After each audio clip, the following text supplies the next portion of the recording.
बहुत समय पहले की बात है। एक छोटे से गांव के किनारे एक घना जंगल था। इस जंगल में कई तरह के जानवर रहते थे। पेड़ पौधों से घिरा यह जंगल बहुत ही सुंदर और मनमोहक था।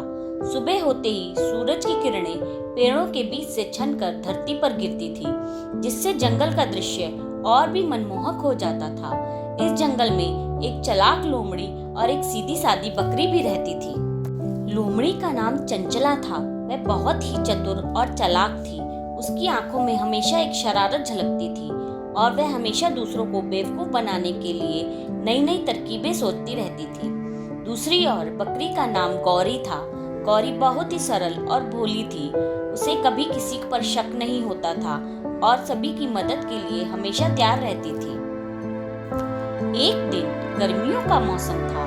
सूरज अपनी पूरी तपन के साथ आसमान में चमक रहा था। पूरा जंगल इस गर्मी से झुलस रहा था और जानवरों के लिए पानी ढूंढना मुश्किल हो गया था। लोमड़ी चंचला को भी बहुत जोर से प्यास लगी थी। वह इधर उधर पानी की तलाश में घूम रही थी, लेकिन कहीं भी उसे पानी नहीं मिल रहा था। लोमड़ी सोचते हुए, आज तो बहुत जोर की प्यास लगी है। अगर जल्दी ही पानी नहीं मिला तो शायद मुझसे और बर्दाश्त नहीं होगा। यह सोचते हुए वह जंगल में गहराई में चली गई और अचानक उसकी नजर एक पुराने कुएं पर पड़ी। कुआं बहुत ही गहरा और पुराना था, लेकिन उसमें अब भी पानी था।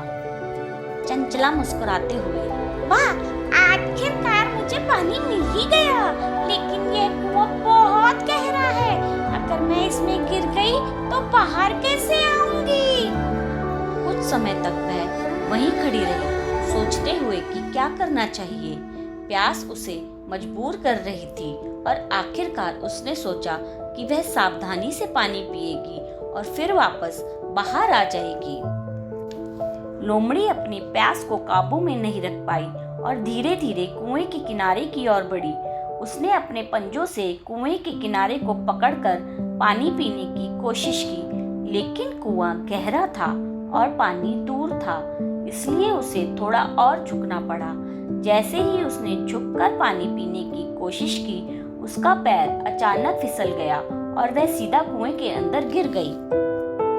लोमड़ी चिल्लाते हुए, अरे नहीं, मैं कुएं में गिर गई हूँ। कोई मेरी मदद करो, बचाओ, बचाओ, बचाओ।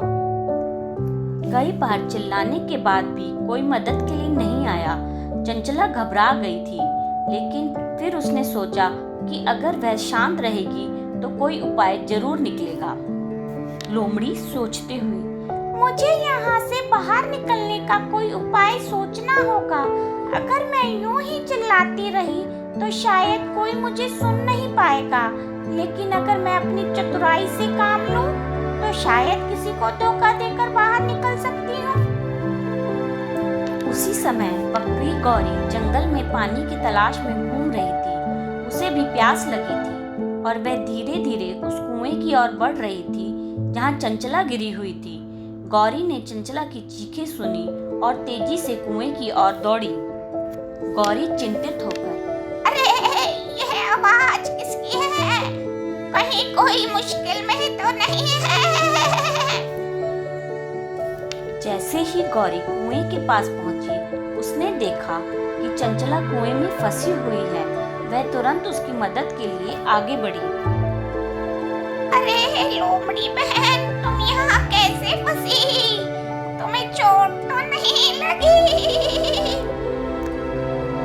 चंचला ने अपनी आवाज को दुखी बनाकर जवाब दिया, ताकि गौरी को और ज्यादा सहानुभूति हो। गौरी बहन, मैं यहाँ सिर्फ पानी पीने आई थी, लेकिन मेरा पैर फिसल गया। मैं इस गहरे कुएं में गिर गई। मुझे बहुत डर लग रहा है। क्या तुम मेरी मदद करोगी? गौरी ने कहा, हाँ, मैं तुम्हारी मदद करूंगी, लेकिन मैं तुम्हें कैसे बाहर निकालूं? यह कुआं बहुत गहरा है। लोमड़ी चालाकी दिखाते हुए, देखो गौरी बहन, तुम्हें सिर्फ सिर्फ इतना करना होगा कि तुम इस कुएं में कूद जाओ, फिर मैं तुम्हारे कंधों पर चढ़कर बाहर आ जाऊंगी और फिर मैं तुम्हें भी बाहर खींच लूंगी। गौरी भोलेपन से, तुम्हारी बात सही लग रही है, मैं तुम्हारी मदद के लिए कुछ भी कर सकती हूँ। गौरी ने बिना सोचे समझे चंचला की बात मान ली और कुएं में कूद गई। जैसे ही गौरी कुएं में कूदी, चंचला तुरंत उसके कंधों पर चढ़ गई और तेजी से बाहर निकल आई। बाहर निकलते ही चंचला ने चैन की सांस ली और मुस्कुराते हुए गौरी को कुएं में छोड़कर भागने लगी। लेकिन गौरी, जो अब कुएं के अंदर फंस चुकी थी, उसने आवाज लगाई, लोमड़ी बहन, अब मुझे भी बाहर निकालो, मैंने तुम्हारी मदद की, अब तुम्हारी बारी है। चंचला हंसी रोकते हुए, गौरी बहन, तुम्हें अपनी अकल से काम लेना चाहिए था। तुम्हें बिना सोचे समझे मेरी बात मान ली और अब तुम खुद फंस गई। मैं तुम्हारी मदद नहीं कर सकती, खुद ही देखो कैसे बाहर निकल सकती हो। और यह कहकर चंचला वहां से हंसते हुए चली गई। बेचारी गौरी कुएं में फंसी रह गई और उसने समझ लिया कि उसने बिना सोचे समझे फैसला किया और धोखा खा गई। गौरी ने कई घंटे कुएं में बिताए। वह सोच रही थी कि उसने कैसे बिना सोचे समझे चंचला की बात मान ली और खुद को मुश्किल में डाल दिया। वह अपने आप से नाराज थी, लेकिन अब वह कुछ नहीं कर सकती थी। धीरे धीरे उसने अपनी किस्मत को स्वीकार कर लिया और खुद को शांत करने की कोशिश की। कुछ समय बाद जंगल के अन्य जानवरों ने गौरी की आवाजें सुनी और कुएं के पास आ गए। उनमें से एक ने गौरी को बाहर निकालने के लिए एक लंबी रस्सी लाने का सुझाव दिया। जानवरों ने मिलकर गौरी को कुएं से बाहर निकाला। गौरी शर्मिंदगी से, मुझे माफ कर दो दोस्तों, मैंने बिना सोचे समझे लोमड़ी की ही बात मान ली और खुद को इस मुश्किल में डाल दिया।